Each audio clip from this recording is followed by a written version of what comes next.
നമസ്കാരം. വെട്ടിപ്പിടിച്ചവരെയൊക്കെ കണ്ടെത്തി അന്യാധീനപ്പെട്ട് കിടക്കുന്ന സർക്കാർ ഭൂമി വീണ്ടെടുക്കാനുള്ള യജ്ഞത്തിന് തുടക്കമിട്ടിരിക്കുകയാണ് കർണാടക സർക്കാർ.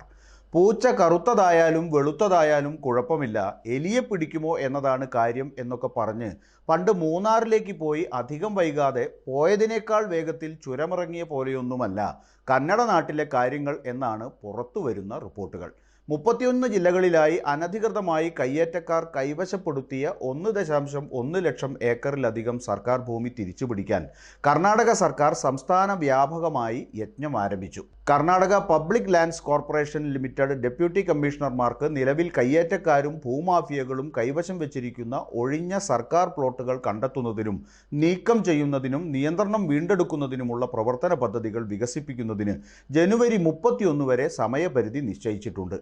KPLCL സമാഹരിച്ച കണക്കുകൾ പ്രകാരം കർണാടകയുടെ മൊത്തം ലാൻഡ് ബാങ്കായ 63.3 ലക്ഷം ഏക്കറിൽ 14.7 ലക്ഷം ഏക്കർ അനധികൃത കൈവശത്തിലാണ്. സംസ്ഥാനത്തുടനീളം 10 ലക്ഷത്തിലധികം ഏക്കറിൽ കർഷകർ കൃഷി ഇറക്കുമ്പോൾ സർക്കാരിൽ നിന്ന് ഭൂമി അനുവദിക്കണമെന്നാവശ്യപ്പെട്ട് അപേക്ഷ നൽകിയ കർഷകർക്ക് നൽകാൻ ഏകദേശം 3.9 ലക്ഷം ഏക്കർ ഭൂമി കൂടി കണ്ടെത്തേണ്ടതുണ്ട്.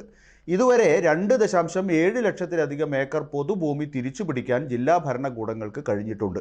1.1 ലക്ഷം ഏക്കർ വീണ്ടും പിടിച്ചെടുക്കാനും സർക്കാർ നിയന്ത്രണത്തിലാക്കാനും അവശേഷിക്കുന്നുണ്ട്. ഏറ്റവും കൂടുതൽ ഭൂമി കയ്യേറ്റം നടക്കുന്ന ജില്ലകളുടെ പട്ടികയിൽ ചിക്കമംഗളൂരു മുന്നിലാണ്. അനധികൃത കയ്യേറ്റക്കാരിൽ നിന്നും 34,000 ഏക്കറിലധികം റവന്യൂ ഭൂമി അവിടെ തിരിച്ചുപിടിക്കും. തൊട്ടു പിന്നാലെ ഹാസൻ 28,243 ഏക്കറും ചിത്രദുർഗ 15,552 ഏക്കറുമുണ്ട്. നേരെ മറിച്ച് റായ്ചൂരിൽ 3 ഏക്കറും ഹവേരിയിൽ 7 ഏക്കറും മാത്രമാണ് വീണ്ടെടുക്കാനുള്ളത്. ബംഗളൂരു അർബൻ ജില്ലയും സർക്കാർ ഭൂമിയുടെ കയ്യേറ്റത്തിൽ നിന്ന് മുക്തമായിട്ടില്ല.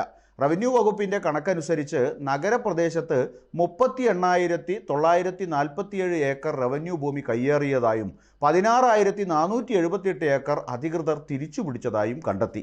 എന്നിരുന്നാലും അതിവേഗം വികസിച്ചുകൊണ്ടിരിക്കുന്ന IT ഹബ്ബിൽ 270 ഏക്കറിൽ കയ്യേറ്റങ്ങൾ ഒഴിപ്പിക്കേണ്ടതുണ്ട്. കൂടാതെ ബംഗളൂരു റൂറൽ, രാമനഗര, തുംകുരു എന്നിവിടങ്ങളിലായി 3,662 ഏക്കർ ലക്ഷ്യമിടുന്നുണ്ട്.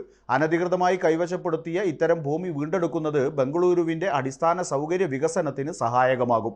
അതേസമയം അനധികൃത സ്വർണ്ണ ഖനികളിൽ രാഷ്ട്രീയമായി ബന്ധമുള്ള ഭൂമി കയ്യേറ്റക്കാരുടെ പിടി ഇല്ലാതാക്കുക എന്നതും പദ്ധതി ലക്ഷ്യം വെക്കുന്നുണ്ട്. കയ്യേറ്റക്കാരിൽ നിന്ന് പിടിച്ചെടുത്ത റവന്യൂ പൊതുമുതൽ തിരിച്ചുപിടിക്കുക എന്നത് തൻ്റെ പ്രധാന ദൗത്യമാണെന്ന് റവന്യൂ മന്ത്രി കൃഷ്ണ ബൈരഗൌഡ പ്രഖ്യാപിച്ചു. കയ്യേറ്റ പരാതികൾ അന്വേഷിക്കാനും ഭൂമിയുടെ നില പരിശോധിക്കാനും കയ്യേറ്റക്കാരെ ഒഴിപ്പിക്കാനും കൈവശ ഭൂമി പ്ലോട്ടുകൾ വീണ്ടെടുക്കാനും റവന്യൂ, പോലീസ് ടീമുകളെ ഉപയോഗപ്പെടുത്താൻ ഡെപ്യൂട്ടി കമ്മീഷണർമാരോട് ആവശ്യപ്പെട്ടിട്ടുണ്ട്. സർക്കാർ ഭൂമിയിലെ അനധികൃത കയ്യേറ്റങ്ങൾ ഒഴിപ്പിക്കുന്നത് നിയമവിരുദ്ധമായി പ്രവർത്തിക്കുന്ന സ്വർണ്ണ ഖനികളിലേക്ക് കൂടി നീളുമ്പോൾ BJPയുടെ പ്രധാന ഫണ്ടിംഗ് സ്രോതസ്സായ റെഡ്ഡി സഹോദരന്മാരിലേക്കും നീളും എന്നാണ് റിപ്പോർട്ട് ചെയ്യപ്പെടുന്നത്. ഖനി തുരക്കുന്ന പെരുച്ചാഴികളെ കൃഷ്ണ ബൈരഗൌഡയുടെ പൂച്ചകൾ പിടിക്കുമോ എന്ന് കാത്തിരുന്ന് കാണാം.